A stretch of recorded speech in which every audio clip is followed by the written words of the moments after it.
Let's go. Back again. Happy Sunday. Yeah, right? Mm-hmm. What oh, the the best thing yesterday was the Kill Taylor update. Like or no. The intro, you mean? Pool Boys intro. Listen, I wasn't ready. I'm I not wasn't ready usually either. ready, but I was definitely not ready for that That was the at most all. amazing intro ever. We're using the word amazing? We're using it I thought it was amazing. I didn't give two shits about it. I thought it was funny as hell. Yeah, I didn't care. Yeah, it was It was crazy it cool. was I'll just put it this way. It was an intro. It was definitely an intro that was had with that. So What's up, guys? Yeah, it was super. It was a great show.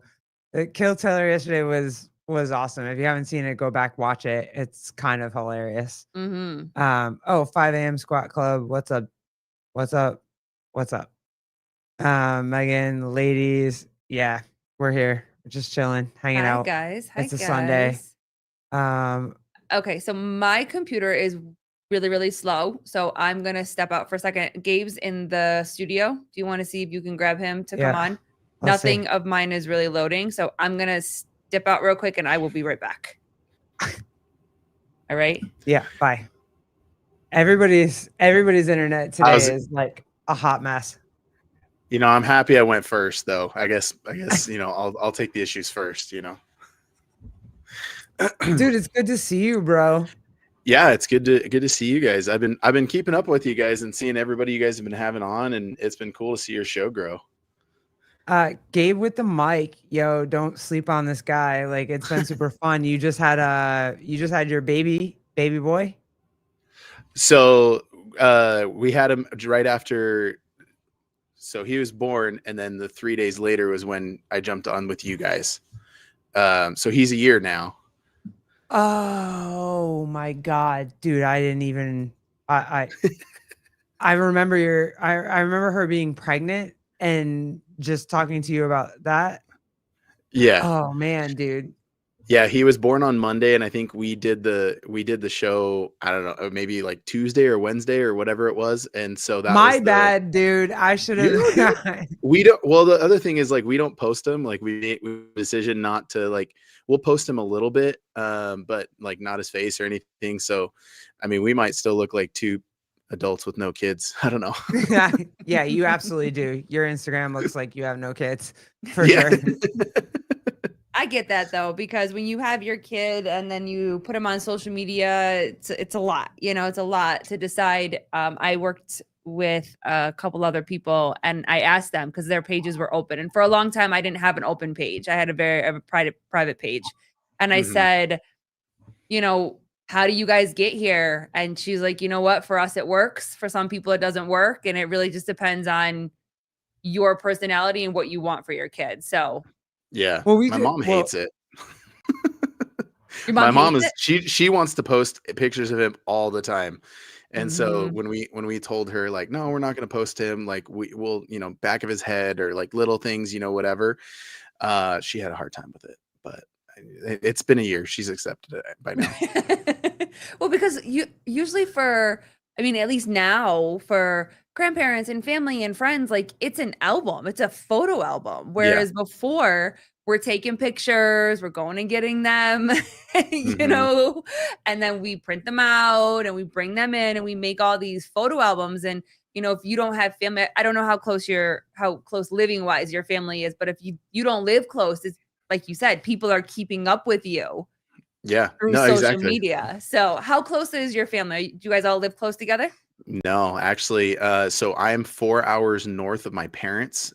Same with my wife's family. And then my parents live in St. George, which is 4 hours south of us. And then I'm from California. The rest of my family, my sisters, nieces, nephews, uncles, all that, they're all California. So yeah. So my mom apparently has like 50 group chats with all her ladies. And so she just sends them pictures through group chats. I'm like, see, that's not that hard. That's more personable than on Facebook or something, So absolutely. It works.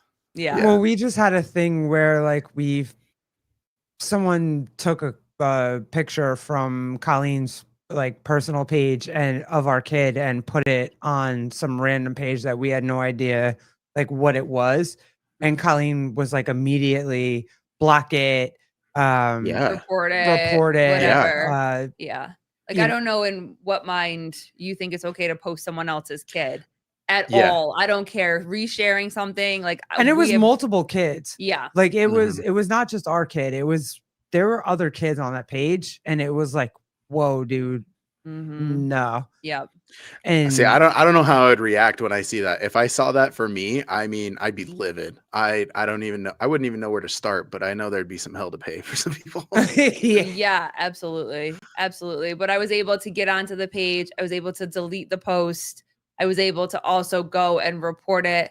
And then we Mhm. both blocked it we blocked it on all of our pages and stuff like that. And it's like, I just I can't process how and when and why people think it's okay to post and reshare other people's kids. If I choose to Mhm. post my kid, that's my kid. If Yeah. we're in a picture together with our kid and you share it too, like we're in a picture together. You know what I'm saying? But like it's just Yeah. it doesn't make any sense to me how someone can just think, "Oh, I'm going to repost or reshare some kid to get more views." You know what I'm Mhm. saying? So it's Yeah. bananas. It's I think the crazy. only person that I would allow to do that without me knowing, because they have done, is Tega. Because at Wadapalooza, Tega had my kid, and he's just snapped a picture, and he's all found a baby, is what he posted. He didn't tag me or Yeah. anything, and I was like, Mhm. it's Tega. That's acceptable. Like I'll Yeah. allow that. But that's probably the one instance that I would allow that. I Yeah. love that. Yeah, you can Ortega has free reign. Like that's Yeah. just yeah. I would Permission granted. I would allow that Permission with granted. Ortega as well. I would there's what dagger. What sorry. Draw your dagger. Draw your dagger. I would allow Mm. that too. Like if he was like hanging out with my kid and hit an amazing picture of him and put him up on the I'd be like, okay, fine. Well, they did that Yeah. with us when we went to Crash. And like that's what I'm saying. Like if we're in an environment where we met him, we know who he is, and we know it's not coming from a malicious way or whatever. He took a picture, a really nice picture of me and Garrett sitting watching the event, and he put the picture up and he tagged us and whatever. That's okay because I know where Yeah. it's coming from. And I know that, like I said, it's not a malicious kind of thing. Some random person on the internet that just so happens to find my kid, Mhm. not the same. Not the same. Yeah. Yep. Okay, so 1 year in, he's moving. Oh, Is he's he everywhere. walking? He's So he selectively walks. We were just down with some family, and he's done like 10 steps here, 15 steps here, but he's like, crawling's faster. So he does that mostly. But it was Mm. funny. We were down with some family a week ago, and my nieces and nephews on my wife's side, they're 2 to 7, and there's multiple of them, and they're running around him. They're trying to play with him. And then all of a sudden he just stood up and started walking around. We're like, oh, so you got sick of being the only one crawling. I got you. Okay. So he has it. It's just selective, but yeah, he's everywhere. With it being Sunday and my wife and I had a busy week and everything, we were like, let's just take a nap real quick. I'll set an alarm for like 1:30, get up and all that stuff. No nap was had. He was bouncing on his butt on my face, just like jumping around, and I was like, all right, we're not taking a nap today. He's just everywhere. So yeah, it was fun. Is there That's so any cool. do you notice any difference right now? Like Joseph and I and Kenneth and Jake and I will all talk about this, but is there any difference now? Your wife, is she just chill, more agitated? Is like, hey, you're not doing what you're supposed to do as a dad? Because I know Colleen liked to do that to me for a very long time. So, and I was like, yo, I don't even know how I'm supposed to react right now. I think so. I don't know. I think it's definitely there. I think there's definitely been some times where she gives me a look and I'm like, oh, that's that. Assessing what did I do? But for the most part, I don't know. I feel like it's been pretty good. When I get home, I really do miss them a lot. So when I get home, I instantly take him and I try to just play with him for the most part. I don't have the milk producing qualities that my wife does, so I still lose out there.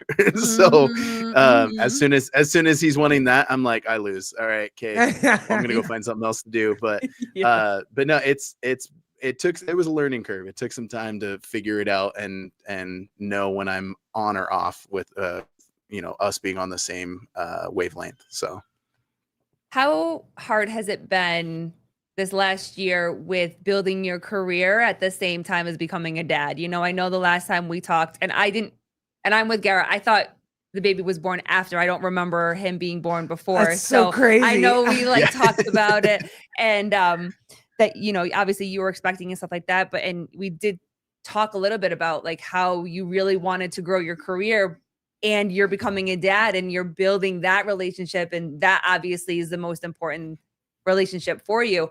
What's been the hardest part about that this year, if you had to say? So for me, I really want to do it together. I think that's the hardest part. Is I don't want it to feel like it's just my thing and I've got to do whatever and I've got to leave the family behind. And that's Garrett, probably the hardest part. I'm listening. Garrett, fix your face. I'm listening. Okay.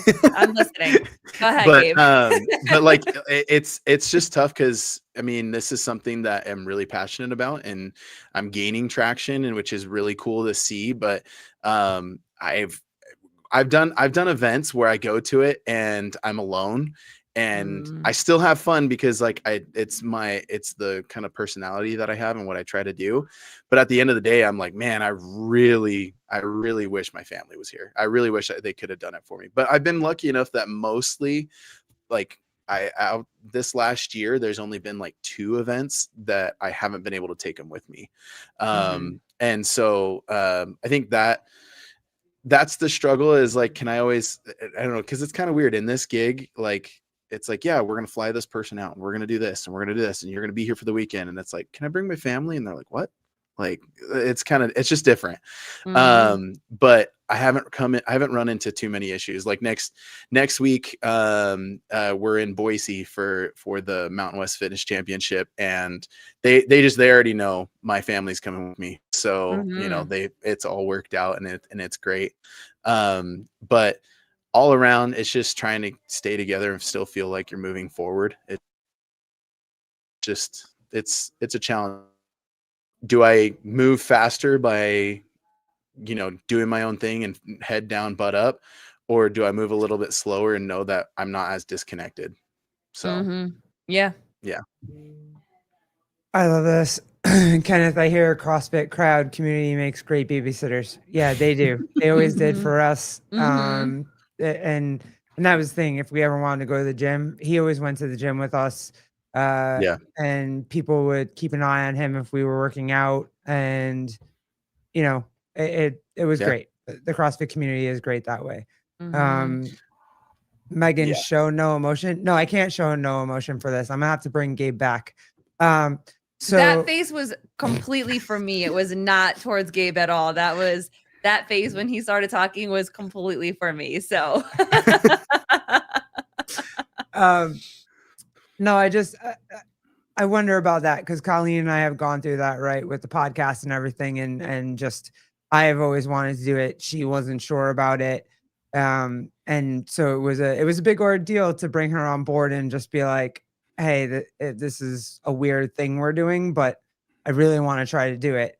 And trying to get your wife on board with something that's like, it doesn't make sense of why it would be cool, but it will be cool. Like, how is that for you? Like, what's the conversation that you have? Like, hey, me having a totally different voice running out onto a competition floor and whatever is going to be amazing. And she's like, I'm having your baby. It's kind of interesting because I kind of have that one-sided perspective, but at the same time, we're in a situation right now where I'm starting to understand the other side. She's an entrepreneur at heart. Like, honestly, she will always be an entrepreneur. With her being a stay-at-home mom, she's always looking for stuff to do. Mhm. And so right now she has this new business that she kind of started. I don't have a garage gym anymore because there's so much product in there right now. But like, Mhm. it's so understanding that side of like, hey, I'm going to pursue this and I'm going to do this. Like, will you believe in me and kind of back me in this? Now it's kind of the flip side where she's asking me to help her and do this. And so I would say like months ago, I probably wouldn't have understood the other perspective, and I still don't fully understand it because obviously I'm still experiencing it. But it's different because you just kind of got to go on. Well, I know my wife is a baller and I know that she can do cool things. And if this is what she wants to do, then she deserves my support.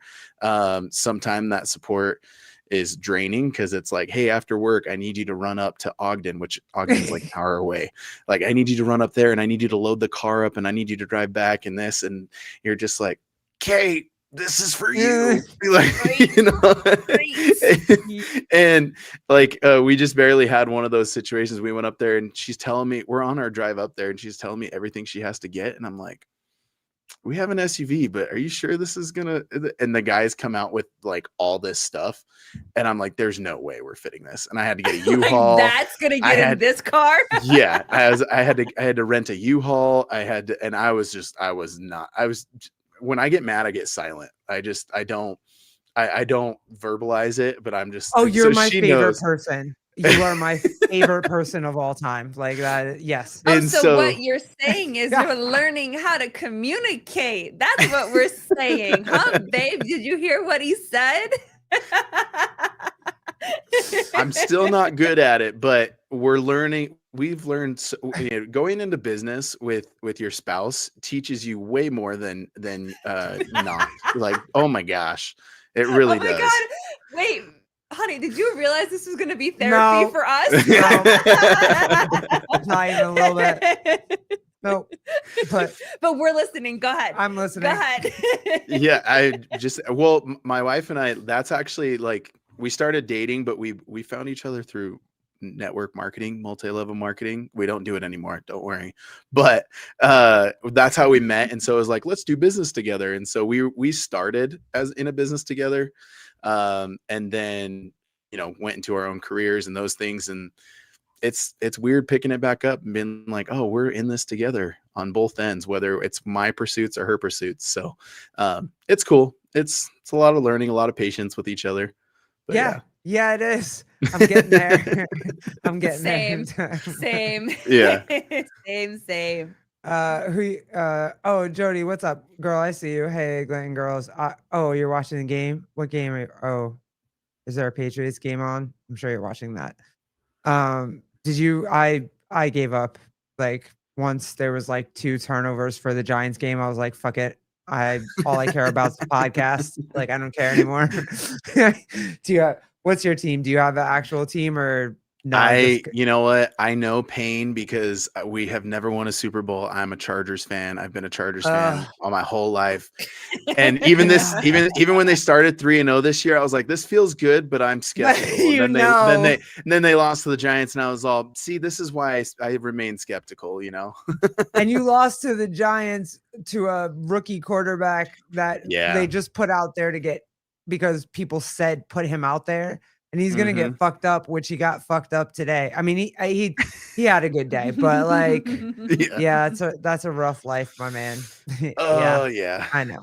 Yeah, exactly. I get it. I feel you. And when you got Justin Herbert, you were like, "Yo, we're winning everything," and then you didn't win. Well, at first, when we got Justin Herbert, we were like, "Why didn't you take Tua?" And then, you know, Tua had all his concussions, and you're like, "Okay, good move on Justin Herbert. Good move on Justin Herbert." Yeah. But we have our son tells us about all of the teams, and he is what do you call it? A frequent flyer? No, that's not what he is. Bandwagon. Bandwagon. Yes. Yeah. Whoever's winning, that's his team. I will say though, in football, I feel like he's very loyal to the Giants.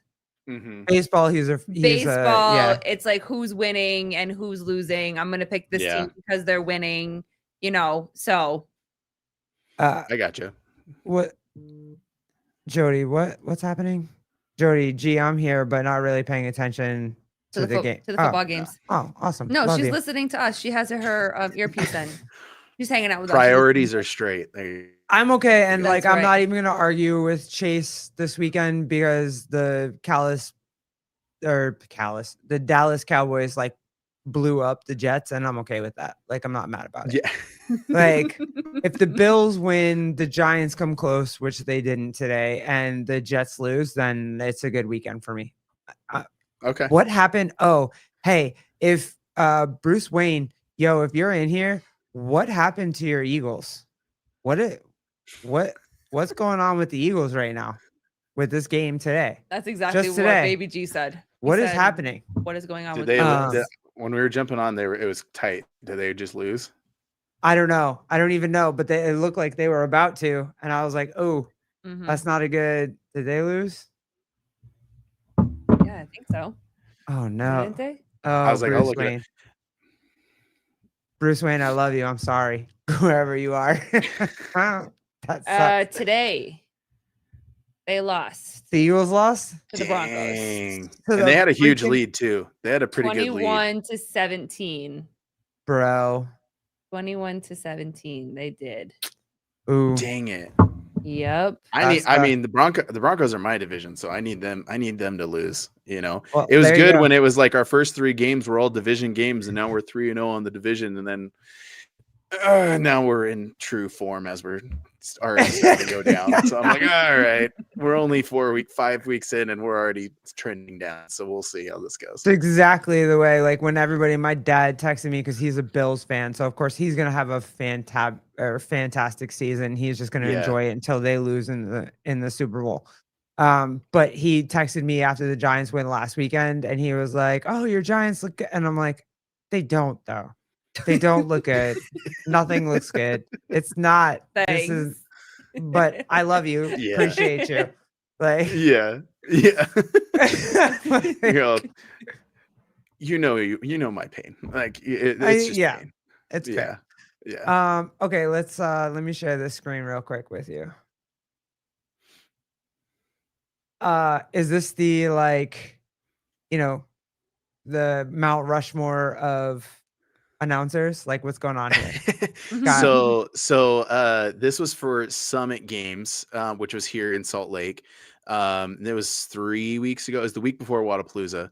And so Claire and I, we were the title MCs. And then you get into certain situations with competitions where some comps have the budget for MCs and some they're like, listen, we need MCs, but we don't really have that budget set out.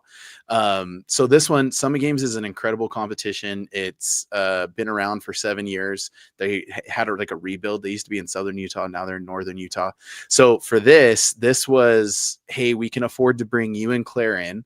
And because it was local, I said, well, if we need more help, do you want me to just do like a call out and see, hey, who's been wanting a shot at emceeing? And so anyways, we did that. And Jordan, so going left to right, Jordan, Tessa, and then Mark, they're 3 local peeps, who I mean, Jordan and I were in the same gym. I've known Tessa for several years through competitions.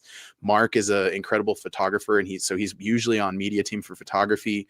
They hit me up, and we had a competition a few weeks before.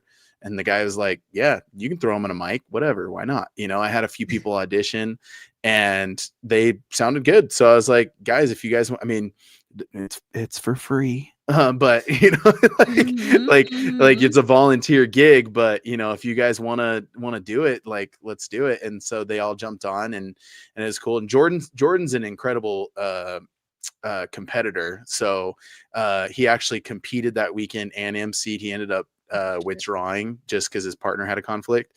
So he competed the first day and then he MC'd with us the second day. Tessa is incredible. She's new on the scene. She's actually she's got a lot of potential, and so her and I have been talking. She's actually going to do Mountain West with Claire and I next week. And so it's just kind of a fun setup. You guys know Claire well. Claire's my homie.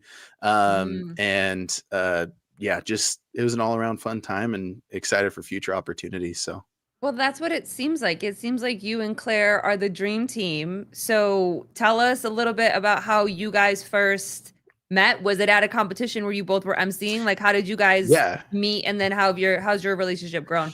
So we met, so Mountain West Fitness Championship, the one we're going to next week, they decided to, hey, we want to see if we can get a semi-annual going. And so they had Battle of the Ages, which was in January. And they kind of said, hey, we're going to run 2 floors. We're going to do this. So we're going to try and bring some extra MCs in. And I at that point, like I knew some MCs, but I didn't know a lot of the field yet.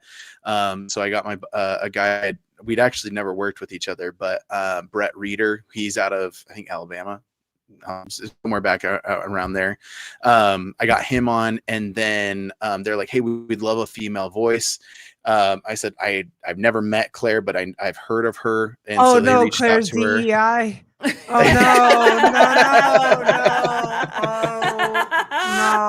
I'm so sad. You know what? And I'm usually the DEI, so it's good. It's good to have it flipped for once. So but yeah, so they're like, we'll reach out, and then it worked out. So it was us 3 in January, and we just had a great time together. It was again in Boise. It was super cold, really cold actually. And then Claire, Brett, and I were like, hey, we work really well with each other. We should try to be a trio, for those bigger competitions. And so far it hasn't worked out to do the trio. Brett was actually supposed to come back from Mountain West, which is next week, but he got the Masters Fitness Championship, and we're like, dude, go do that. That's awesome. So he went there. And then it's funny because Claire and I, we've always stayed in touch. She's been incredible. She's just a genuine person. Actually, I was funny. I watched her episode with you guys, and I messaged her, and I was like, hey, I just have to say, like, you're such a genuine person, and the way I'm going to explain this is I learned more about Colleen and Garrett by you talking to them than like just I said I felt like I knew them way better, like just and like who flips that, who says, oh hey, I'm going to be on a podcast, but I want to learn about you. And so she said to us, she's like, I'm gonna ask you questions, and I was like, okay, go for it. And then she did, kept and I was like, okay, cool, we're gonna. I was like, this is very informative. Like, I already know Claire. Like, this is great. And so we've really just kept in touch, and I've referred her to comps. She's referred me to comps. And then we were going to have just this one, and then it worked out that I could get her out for Summit Games. So she stayed at my house, her and my son, like my son loves her. And then her and my wife get along really great. And it's I don't know, it's just a cool friendship. And then we were both at Wadapalooza the following week, and then now we get to be with each other next week. So Claire's just a cool one, and we work really well with each other. And so I could see us continuing on competitions moving forward, working together. So HGR or Kenneth, KDL, HGR Carl going to Mountain West this year. Yeah, that's how we met you last year. Yeah, because they were there and you guys did that. And I was talking shit, and then I was like, oh, I talk shit. You did. You did. My bad. I love you. You're great. I love Gabe with the mic. Or Gabe on the mic.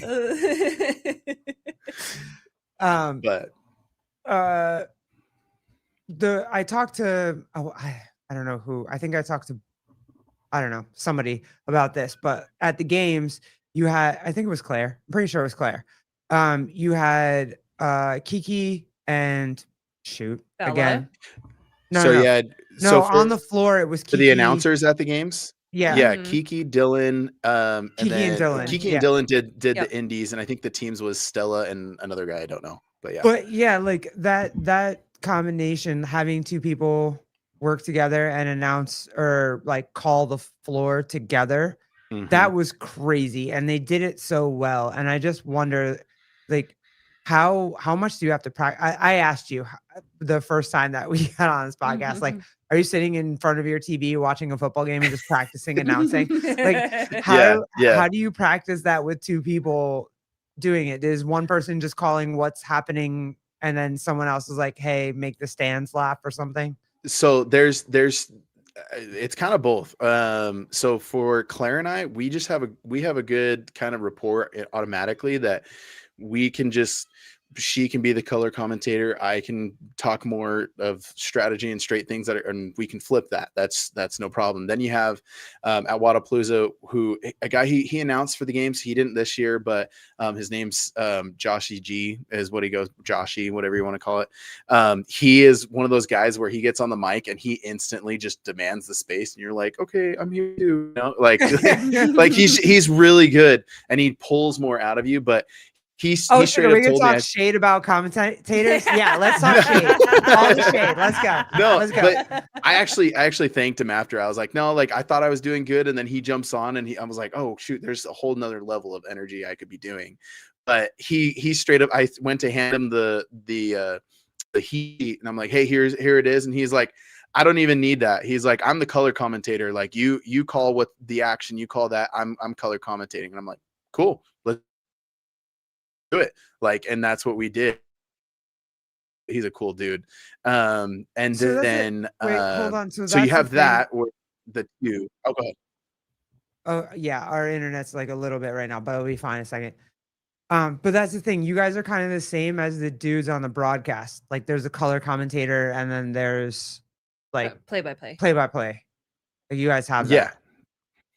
Okay. Yeah. I mean, and you can choose. There's some MCs that are, you know, hey, I'm just gonna entertain the crowd the entire time. But at the same time, you've got to keep the crowd knowing where to look. You're a storyteller. And that's actually one of the things that Claire had pointed out that I really appreciated was treating emceeing as like you're performing. You're not just calling things out. You're not doing like, you're actually, this is a performance, and what would you want to see in a performance? And it's something that's, I think, has helped both of us, and it helps a lot of MCs to think of it as a performance. I'm performing. My jokes are the way I draw people in, the way I tell people, hey, we got this lane, this lane, this lane, this is your 1, 2, and 3, like guiding the direction of their eyes and where they're going to go. It's not something that I learned immediately. I definitely started with, hey, my voice doesn't sound half bad on the mic, I'm going to talk, you know. And then after a while it was like, hey, it's like, this is what I need to pay attention to. Hey, I want to point out this. And then what's cool is, like, especially with local comps or even with bigger comps with more well-known athletes, when you know those little special details or tidbits about them, you bring a little bit more of a homier feel to the comp. And so it's kind of an all-around mix. But in regards to running doubles, if you can have rapport with the other person, that's the number one. Like, you can figure out whether you're color or whether you're calling the floor or whatever it is. But if you don't get along with the person, or your rapport is kind of off, like, you're going to be spotty. When you say you took auditions, like, were you like, yo, let me hear your commentator voice? Let me Did hear you your, pull up a desk yeah, and like sit there and just watch and listen? So for Mark, Mark actually lives really close to me. So I was like, dude, just come over. And I have a speaker and a mic, and I said, announce a workout. And he was like, okay. Like, it was awkward. I'm not gonna lie. I was like, I wouldn't have wanted to do that. but I like made getting up in front of a class and doing a presentation. Like, nobody wants to do that. Reading out loud, yo, like, that's just hard. Reading's hard. I mean, he did great. He's all, athletes, you're starting mats. And I was like, you already sound great. Good. Keep going. And but the other one was they had Rocky Mountain Classic, which was a smaller competition. And I had talked to the organizer, and he's like, no, that's fine. Have them call a few heats. And so Tessa, I just gave her the mic, and she asked a few questions before. Like, she had asked, like, hey, like, how do you draw people in? What do you focus on, this and this? So, like, her and I had a little bit of like a small training before, and then she kind of went out, and, you know, she ended up doing, like, I mean, amongst both. She showed up both days, so she probably did like 10 plus heats. And Wow. her first or second were rocky because you're in your head and you're like, you say something and you're like, oh my God, did I just say that? That probably sounds stupid. You know, you're kind of thinking all of that. She got out of that really quick. And by like the third or fourth heat, she was, you know, really getting in the groove of what she was saying. And then at that point, it's just technique. It's like, hey, I need you to project here. We need a little bit more flexion when you're going to announce certain things to draw people in. And then Jordan did the same thing, and same thing. First heat was kind of rocky. Then he kind of got a little bit more relaxed in it into the second and into the third. And like, it just takes practice. Like I don't expect perfection anyway, or like right at the start. And oh God, thank you, because otherwise you would never come on our podcast. Because I was like, oh, do you judge us on how we draw people in? I don't know if we know how to do I was that. gonna say, or the way we sound. When you said like, no. oh shit, did I just say that, or did I just sound like that? There was, I forget what it was. She was doing a clip for Instagram, because obviously she does the shorts to, you know, put on Instagram or whatever. And she put it was like at that 2-point speed or 1.5 speed. And just to get through it faster. My laughing, I was like, do I actually sound like that? Because I laugh all the time, and everybody tells me that they love my laughs. I'm like, do I actually sound like that? Yeah. So embarrassing. It was so embarrassing. No, and actually that's one of the questions Tessa sounded. She's like, I don't want to be one of those annoying girls on the mic. So what do I need to do? Like, that's how she opened it. And I was like, don't laugh. Okay. At all. You keep that inside. All right. Yes. But yeah. No, go ahead. So with Tessa, that was kind of the wrap up. No, and so Tessa, I'm working with her more, and she's like, yeah, I kind of want to give this thing a shot. And I was like, cool, I need somebody from Mountain West if you want to go. And so she's like, yeah. So cool. Might turn into her actually pursuing emceeing a little bit more on the side, which would be really cool. So that's awesome. So we talked to the broadcasters, and they obviously have like people in their ears telling them like, we're going to go here. We're going to go here. Do you see this? Don't miss this, you know, that kind of stuff. And one of the situations we were talking about was with Bill. And someone was doing double unders. And this was way back when, where double unders, there was pee on the floor. And so they wanted him to go talk about that. But that's like a very embarrassing thing, but something to point out that like it happens. Like there's pee on the floor. It happens. No big deal, whatever. When it comes to situations like this, have you ever dealt with like, you know, like an injury or whatever? And if there has ever been an injury, how do you guys on the MCs navigate that situation? Do you talk about it? Do you stay on it? Do you move away from it? Do you have people telling you what you're supposed to do? Like, how do you kind of navigate a really tough situation like that on the floor? So I don't know if I've ever actually gotten guidance, like specific, like had an organizer say, if this happens.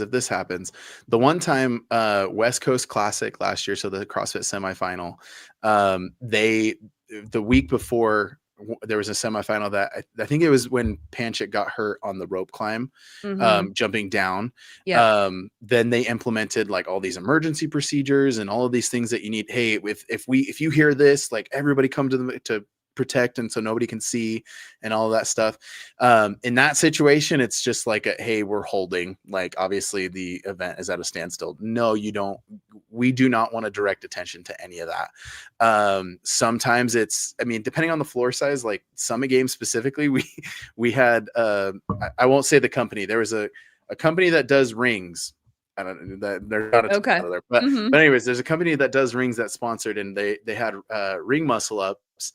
And like literally the guy went for his first one and the right one snapped, and he like flipped and landed flat on his back. Like it was scary. And the guy jumped right up. He's like, I'm good. Like, we're good, whatever.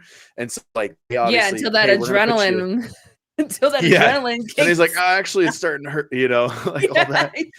But you have like that situation happen, and hey, we just need to call out, and I'm going to focus on this side of the floor. Like, not everybody saw that, but he's getting the attention he needs. Like, we'll just try to give them some time and some space. That's usually what you want to do, especially in those bigger situations.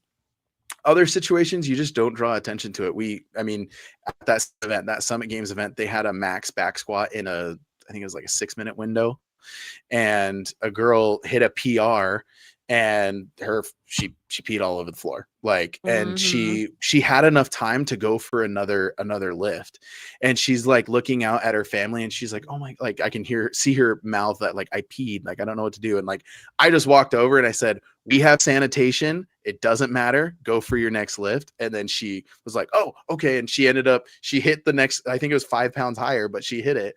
And Oh, so wow. she thanks me after, which like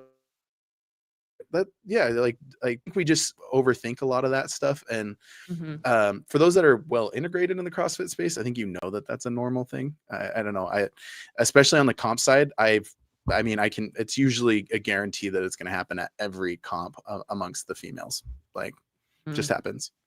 Yeah, I'm in that space right now where I'm trying to like bring kind of awareness to what women are going through, which is why Joseph's a dick right now. And he's like, damn it, I'm on day 2. Yeah. I know. I talked about it.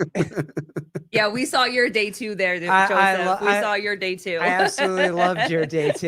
That was fire. But yeah, like, and you know this, like your wife just had a baby. If she's working out, like my wife, I learned so much more after my wife had a baby and we were going to CrossFit. And she was like, yeah, nobody else can judge me but you right now for handstand push-ups. Handstand push-ups, like, double unders, anything. like any of that. And I was like, I'll never forget my first open after where I actually did double unders. Sorry, we're bringing you into this. And thank God I wore black pants. I wore black leggings. Yeah. Because you just have to. You just have to. You know what I mean? But I was just curious, like with you guys, how that works, navigating the floor. And, it's for her, it was really cool that she was nervous at first, but you were like, it's all good. We're like, it'll be fine. Yeah. Go ahead. And she chose to still continue versus freezing, stopping, and not doing it because she PR'd twice. So that's really cool.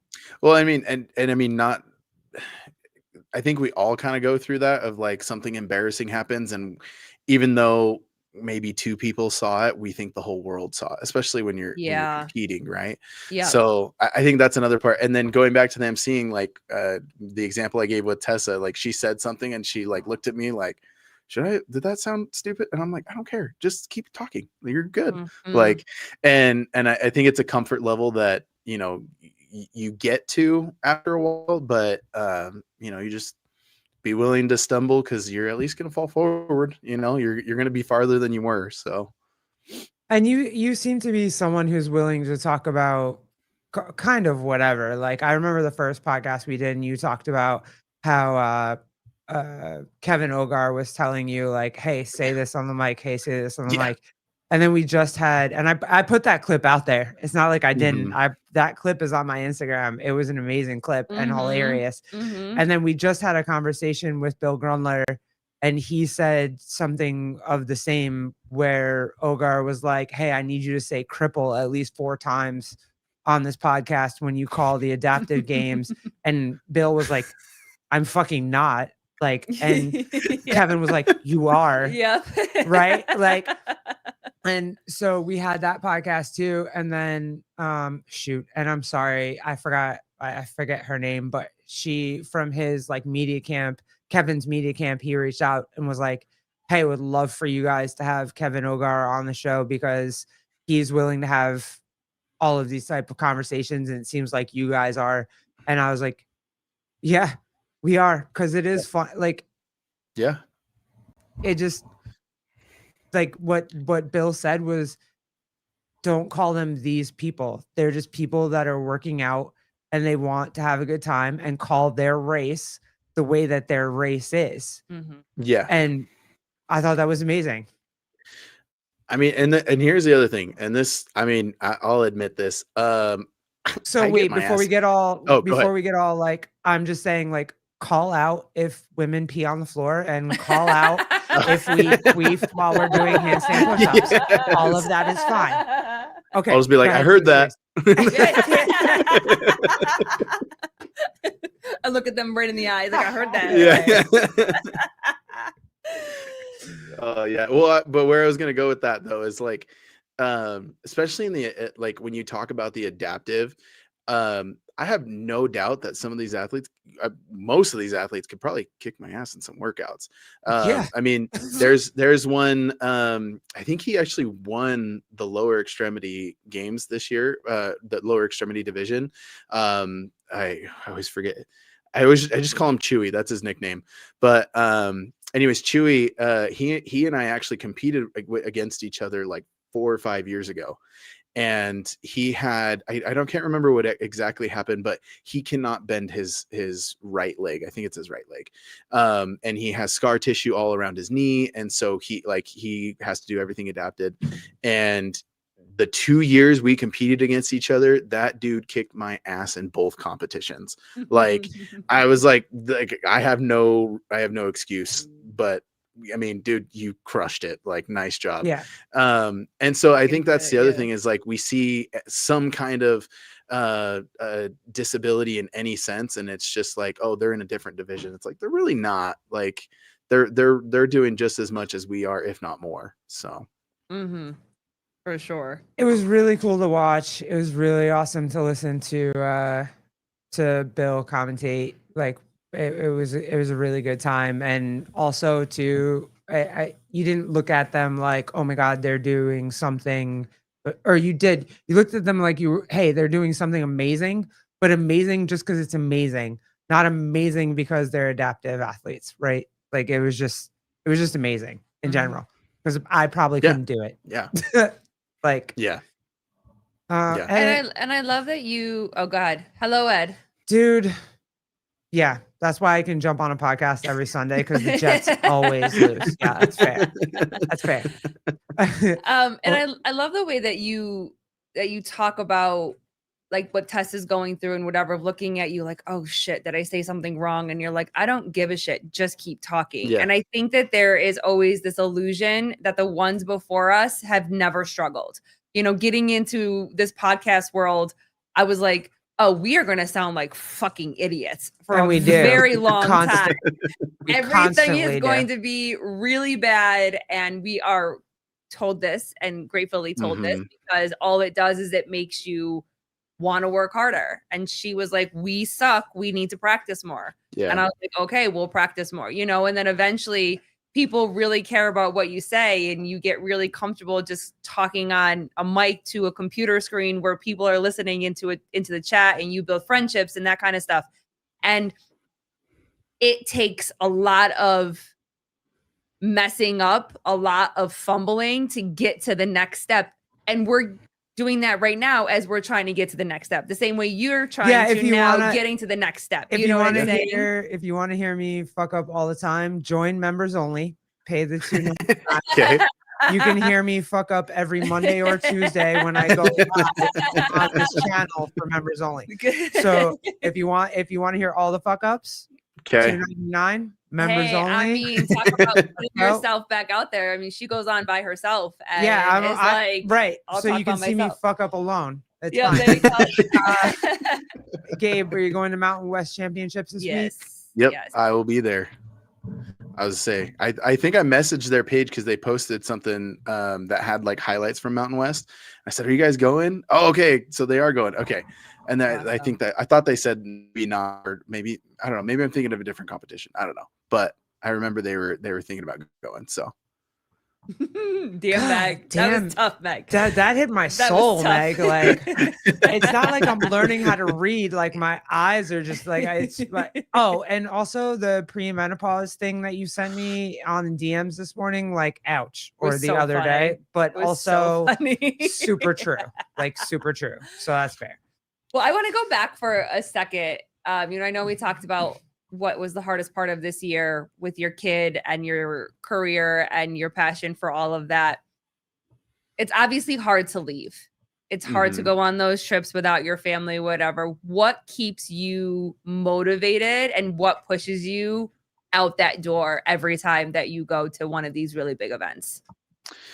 So, this is, I mean, this kind of leads into a bigger conversation, and I'll kind of allude into that, but, I think for me, it's just kind of the what if, like, what could this be? What could I be a games MC in the future? Could I be, could I go into broadcasting? Could I, like, you kind of play that what if game with yourself of like, what could I build this to?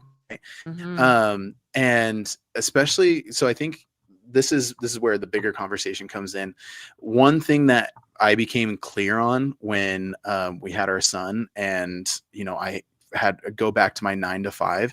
I hate my 9 to 5. I'll be honest. Hopefully nobody from that works with me jumps on here, but No. so, like I'll just tell you, I at Wadapalooza, there's a guy I was talking to, and he's like, dude, like you're so good. Like, and I was thanking him and all this stuff. And he's like, are you in like marketing? Do you do like, what do you do full time? And I'm in banking, and they're all, oh, like, okay. And I'm like, dude, that's 9 to 5, man. My 9 to 5, it's nothing shiny, but I think the thing that happened the most is I found that like I want a career that allows me to be with my family, and so far this has allowed me to be with my family, right? Like That's Mountain West awesome. next week, they're coming with me. Like we get these extra weekends. Wadapalooza, we went down to Wadapalooza, and then we spent the next week in California. Like it was just those times to be together, and that's where I've discovered that I want to make a change. I'm not sure what that change is yet, but something that allows me a little bit more freedom to be with my family, whether it's, hey, now I now have a remote job, or I have something where I can be closer with my family, because when you're in that 9 to 5 grind, that you're not with your family. I just feel like I lose alignment on what I'm working towards or what I'm going towards. And so TBD on what that does, right? Dude, yeah. Jake, shut up. Start with the man in the mirror. Like I know you're on a high right now because you're at Coaches Congress. But I know, like, I can't wait to hear all about yeah, that. I'm excited so for that cool. too. Yeah. Would you ever, I have to ask this question, would you ever be an MC at Crash Crucible, even if they didn't pay you? Like just to go down J.R. Howell, like the whole thing, Crash Crucible? So I've had discussions with my wife about this, not specifically about Crash, but I've said, like, if it's a free gig, would you allow me to say yes if it's like a big enough gig? And she said yes. Like, so I think if you're willing to get flights and make my trip free, yeah, I would do it. That's obviously not the long goal, but for the people that I like, it's the potential, and for me, that's way worth it. So yeah, I don't know if we got into this part of the discussion last time, but how do you navigate that between the freedom of going to some free events, but also knowing that it's a job? Like, how do you wrestle with that? And because you hear some stories of like, well, now I'll never go to something free because you have to pay for my time, and there's a certain number that you have to pay for me to go there. So for you personally, like, how big does the job have to be for you to say, I'll go for free if you pay my travels? And what is the lowest that you'll have someone pay you to go do something? So just to kind of give context, I did notify my team lead this time, but this Wadapalooza SoCal was I did it for free again. And that was because I knew that I could meet incredible people, get more connections, and for me, I felt like that would be worth it. So that one I actually did pay my own way, this just barely. That's why I made a vacation out of it. We stayed in SoCal and did some other things. And so there's that part of it, but I had a heart to heart, and I said, listen, I absolutely love Wadapalooza. I love the people. I want to be a part of it in the future, but it has to be as a staff member. I no longer can do the MC thing, and they understand completely. So my hope is that, I'll know by March, and when Miami comes around, if that kind of pulled through. But I do know that there's constraints in those things. But so back to your question of like, what does it have to have, or what does it have to give me? I have to see the potential of something coming after. I don't really know how to explain that further, but just knowing that, like, me going, like, I'll use Crash as an example. If I went to Crash, I know that it's not a huge jumbo comp, but the quality of the people there is just second to none. So Yep. that would be worth it to me, because I'm going to get something that I wouldn't get out of a normal paid gig out of this one gym, you know? Mhm. So yeah, I don't know if that fully answered the question. No, but- yeah, Yeah, that's yeah. exactly Yeah, because what. what I'm hearing you say Yep. is there's a difference between reps. Like when you get to a certain point, there's a difference between reps. Like if you have local competitions that are like, hey, can you come? We're doing a fun little in affiliate competition. Can you come MC that? And it's a 10-minute drive, it's a 30-minute drive or whatever. Mhm. That might be more of something that you're like, yeah, I'll come and volunteer my time, you know, for reps to get my more Yeah. reps under my belt, being under, you know, on the mic, talking to people, you know, working on my craft versus just working on your craft in your own garage, for instance. But then Yeah. eventually it becomes a point where it's like, okay, what is the bigger ROI if I'm going to go here, maybe crash, Mhm. for instance, because that's the example we're using. The exposure is going to be bigger. People are going to see you. They're going to hear you. Your reach is going to be bigger because of how it's streamed. It's Sev. Sev has a big following, which reaches farther. And then people taking pictures with you and videoing you on the mic. I'll be That's going to running go around bigger, getting you know? autographs. So like, Yeah. I'll be like, "Yo, Gabe, give me your autograph." Yeah. Like, it's just what Well, I mean, do. to give an example, actually, because this isn't ironed out completely yet, but it is in talks. I won't give too much detail on it, but I did go and announce for a competition. Like I basically ate the cost to go out to it, and the main reason was because of who it was programmed by, who is going to be part of, and I was like, man, it'd be really cool to be able to meet this person and all those things. So the trip itself, I mean, I profited $100, and then once you add in food cost over the few days, Mhm. I made nothing, right? Mhm. But what came out of that was some really good conversations with the person that programmed it. Now they're looking at doing their own competition, and I'm the first one that they've reached out to talk to them about potentially announcing for it. So Amazing. like that's where it's like, man, you know what?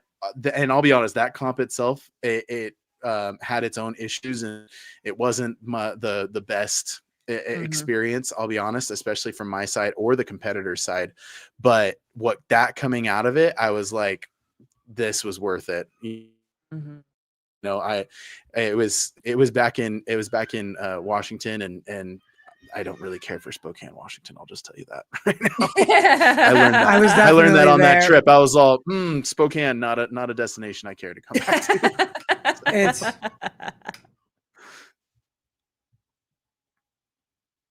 you guys They're suck. fucking with Garrett and You said like guys there was a suck so spider. much. There was I hate y'all. I can see you turn around, and I'm trying to like read the comments. Like, yeah, I what was like, that? what are you? I hate y'all. That's like my like. I hate you. I hate spiders. So You if there guys was suck. one, I'm gonna have Yeah. nightmares Jake, now. you suck. You suck. Megan, you suck. Yeah. Like Kenneth, you suck. Like you guys suck. We've got great No, support this in is- here. Oh, yep. The mountain. Championship in Boise. Mm-hmm. Oh, I was in Boise for a It's not while. Yeah, no, it's not. That's not a soccer. No, my kid has the Scotland soccer jersey that Jan sent him, but that's it. But yeah, I was at Fort Lewis in Washington for a while, so I was in that Spokane area, and you know, and yeah, I get it. It's like windy, rainy, yay, but It was. I'll it's be honest. It pretty, wasn't but even it's that. not.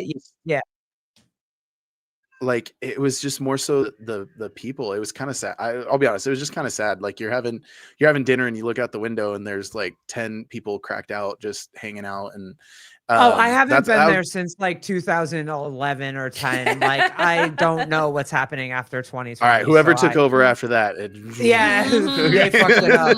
They fucked it up. Yep. Well, there was one thing I did want to ask you, and we don't have to get into this if you don't want to, whatever. You posted a story after Charlie Kirk passed away, and you're not really someone that gets like too political, really says anything on your social media or whatever. And you don't have to go into like super details if you don't want to, but like what what was the meaning behind that for you, and why did you feel like it was important for you to use your platform to say what you said? Wait, what platform is that on? I haven't seen. No, it was a story. It was was just a a story. story. It was Okay. just a story. Yeah. I was like, it was. hold up. I'll be honest, it was kind of wild because I was driving on the freeway. So it happened in Utah, obviously. And I was driving on the freeway and I was about to get off the exit. And there was legit, like, I mean, 10 cop cars passed me. And I'm like, what is going on? And so I get off of the university, which is where UVU is. And it took me probably 20 minutes just to get. I don't know if you guys can hear that Oh, or hello. not. Hi, baby. He's not happy at the moment.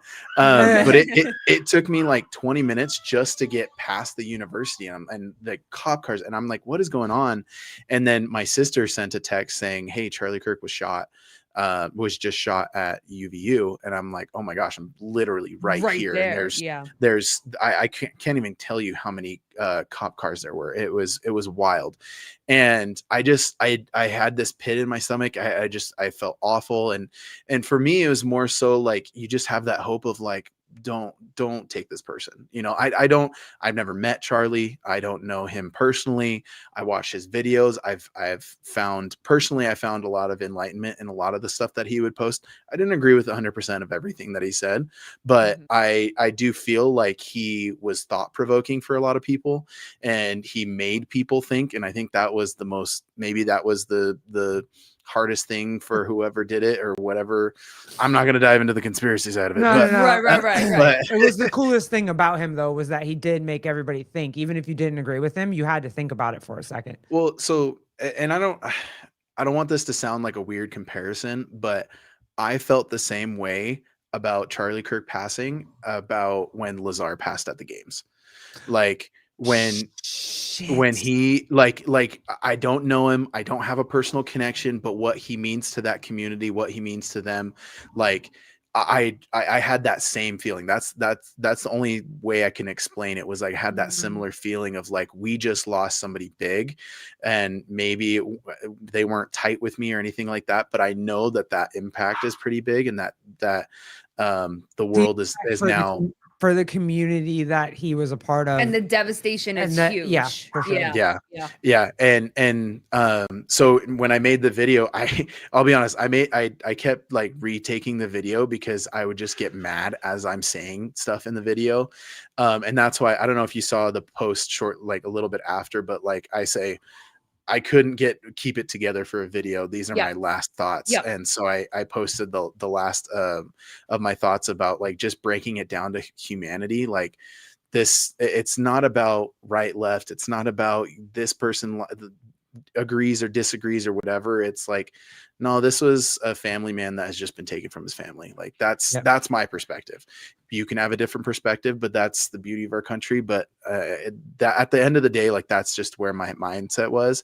And I think I took it even harder because I just imagined, like, I can't imagine if I was killed and then now I got my wife and my kid just without me. Like that's devastating. That'd be awful for me. Well, because of something you said. Like, what did it mean? Something because like you're a dude on a mic, right? Like you're just out there saying shit, and so was Charlie Kirk's. Like so I mean, not like obviously not Lazar, but like if you're a dude out there on a mic just saying whatever. Is it like, was it weird for you that like, oh shit, I could just be, if someone just disagrees with some small thing I say and is a crazy person, like you know what I mean? Like it's fucking weird.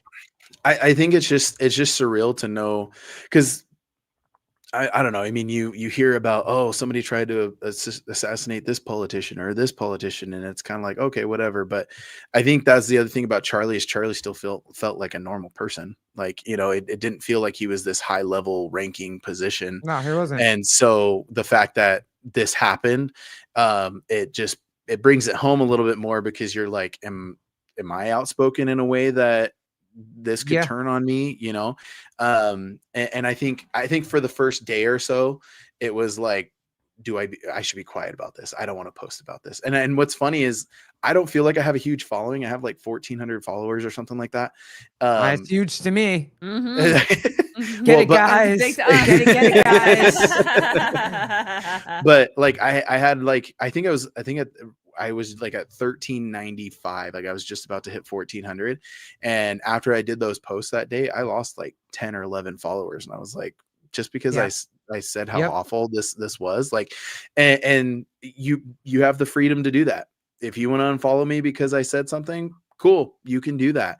But it does kind of make me sad that, you know, somebody's slight different thoughts or disagreement means that you're just gonna shut them out. I don't know. So The saddest part about all of it, and I think you really like nailed it, is you can't even just have a human response without getting cut off, unfollowed, you know, relationships broken and all. Like, just by saying on a human level, regardless of anything else, on a human level, we saw another human get shot and killed instantly.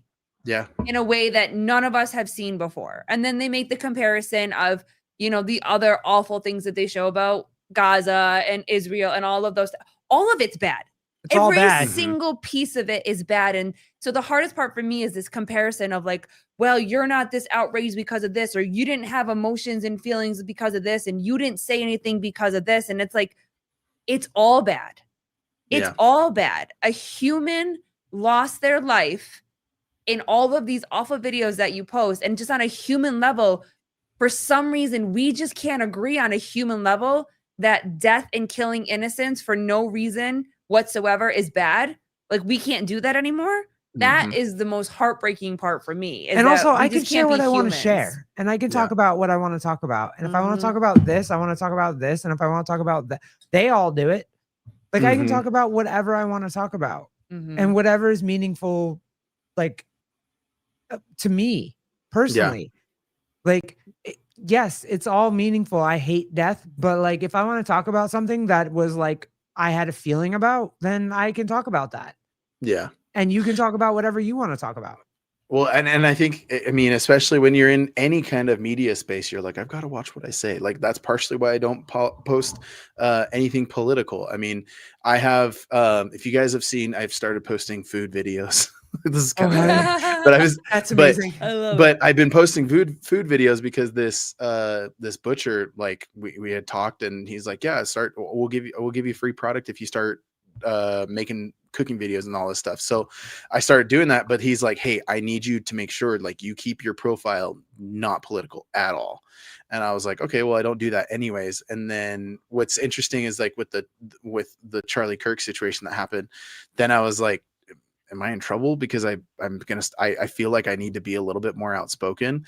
And you know, there's no issue there, but at the same time, it kind of got me thinking of like how much of our situation is set up to where we're supposed to keep it to ourselves, and how much of is it set up to where we're supposed to be afraid to state how we really feel or what we really think. And that's I don't know, my problem with it. Well, I've watched several of you guys' videos where this conversation comes up, and I appreciate it because it's something that I think needs to be talked about. I mean, yes, there's whatever the truth is. I think that's probably not what we're actually getting, most likely. Probably not. Probably not. But at the same time, though, like I feel like this whole situation has started to get everybody thinking that, like, you know, I need to be a little bit more outspoken about what my belief is, whether and maybe we start having some real conversations for once, you know. Because I mean, I've been around people that I know, if I said I voted for who and I voted for this, like they would walk out right now. Oh yeah. And it's like, do we really want to be afraid of that anymore? I don't know. I think that and I think we're getting to a place, and I think that's why the death of Charlie Kirk hit everybody so much, was because he was part of the reason why we had a voice to say shit in the first place. Like, all of us who were the people that weren't afraid just talked no matter what. But those of us that were, and we sat in that like weird echo chamber where we couldn't say anything. He was one of the people that was like, no, I'm gonna say it and I don't care. And Yeah. there's a whole group of them, right, that did that for us. But like he was really one of them. And so when that happened, it's like, yeah, I'm just gonna talk now and I don't give a shit. Like Yeah. I'm gonna talk about all the stupid stereotypes that we all have. Like we get married with a U-Haul, like lesbians shop at Home Depot. Like I'm just gonna talk Yeah. about all the shit. We don't drive Subarus though. No, we do. We do not. No, lesbians do. But We don't. Yeah, you guys don't. We don't. But lesbians Listen, absolutely do, listen. yeah, In for sure. June, I will tell you. In June, because I'm Are in you Salt getting Lake. one? No. Actually, we are talking about one because I need a commuter car. But no, June 1st Yo, some happened. of those Subarus are nice right now, They though. are. They upgraded. They Their are. safety ratings are pretty high. All right. But no, it was funny. At June 1st, I was driving by it and I drove by a Subaru dealer. I've never seen so many pride flags set up on day one of Pride Month, and I was like, Subaru's leaning into their market. They know, like, They you know, know. they know their market. So They started with They know their followers. come on, guys. Oh God, Ed AI, you probably know this because or Kenneth, you probably do. But Subaru started with female tennis. What the fuck was her name? She's outspoken, like on our like about it. Oh shit. Navratilova. They started with Navratilova, Martina Navratilova. They started their marketing with her. So they must have known she was a lesbian before she announced it. And now every Subaru on the planet is a lesbian car, which it's one of those like, great. we know. All right. We Yeah. know. We know. You're listening to know. the Dixie Chicks and you're driving a Subaru, like we gotcha. know. We Yeah. see you. We see you. Yeah, Jody, I know. That's why Jeeps aren't much different. No, they're not. We drive those. Listen, I'm about to drive get my first Jeep. more after masculine this There you car. go. Like so I'm ready for it. Come on, I'm butch. Don't we all, Edi? I sh- strive to be a good lesbian. I think we There all we go. do. And the I think show's we all derailed. do. It's always an hour in. But I love how you said, like, because I knew of Charlie. I was not a Mhm. follower. Garrett was really a follower, and I like a couple other people that I know really followed his story. I was like everybody else, or a big portion of us, that he would come up in our algorithm for the like less than a minute clips that they would put. And I never saw the hateful clips that they put out about him. I always saw him having a conversation of disagreement. Gay man. But that's so funny. But I didn't follow him that way. But the way that you said it, he evoked thinking. He stopped you in your tracks to get you to think. And even if you still at the end of this process still believed wholeheartedly in what you initially believed, he at least stopped you in your tracks to think. And that's what has been the most eye-opening and fun, and I use the word fun one way or another, even though if it pisses me off, about this podcast is meeting so many people that have stopped me in my tracks. That literally stop me in my tracks and get me to think about something differently. Have all of my beliefs changed? No, they haven't. Mhm. But I'm willing to sit down and have conversations, and they can continue to still stop me in my tracks. When did that become wrong? When did that become a us versus them kind of conversation? Well, and I think it's interesting because it's almost like we've just all come from a place somehow, from a place of being like, well, I know I'm right. So we go into every conversation thinking, well, I'm right, so I'm going to state it that way. My favorite clip, I mean, well, I'll say one of them because I really do have a lot of them, but one of my favorite clips is when he meets the conservative kid and his dad.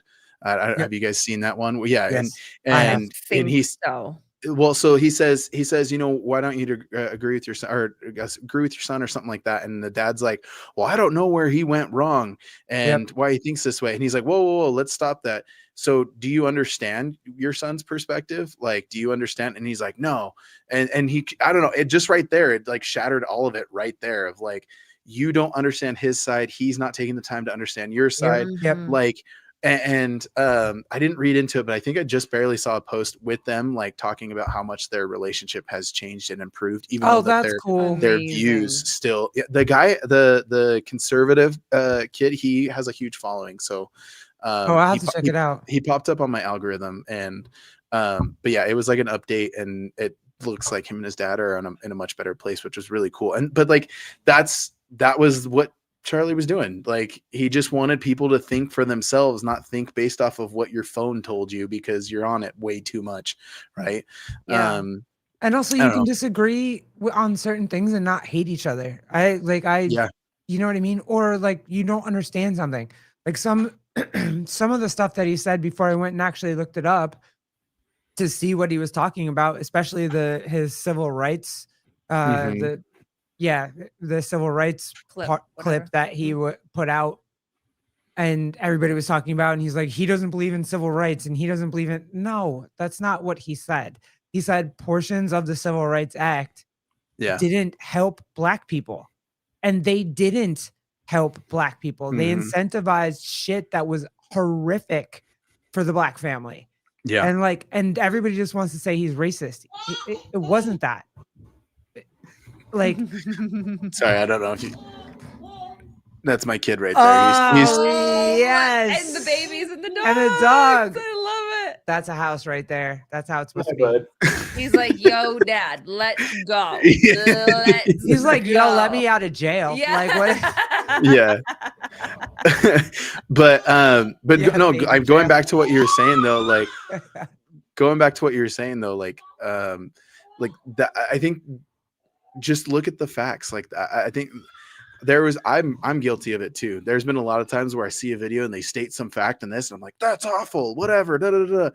And I'm like, I should actually go look at that to see if that I'm was guilty actually too, true yep. or Oh, not, me right? too. Yep. Stopping you in your tracks. Yeah. But the next layer to that is actually go and do the research before you start to spew off at the mouth.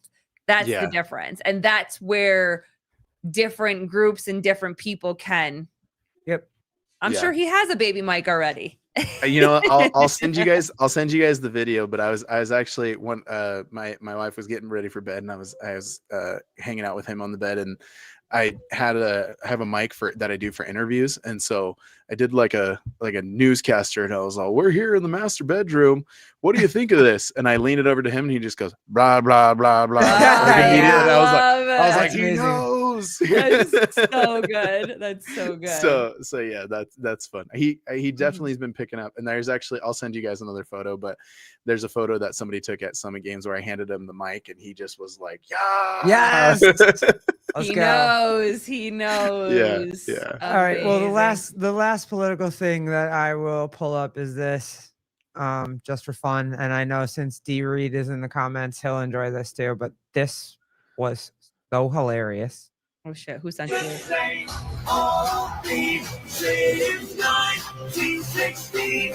In your head, they still fighting with their tanks and their bombs and their. Oh shit! I don't know if that music is gonna get me canceled, but like, it's a bunch. It's showing dudes doing like firefighting shit. What the hell Right? was that?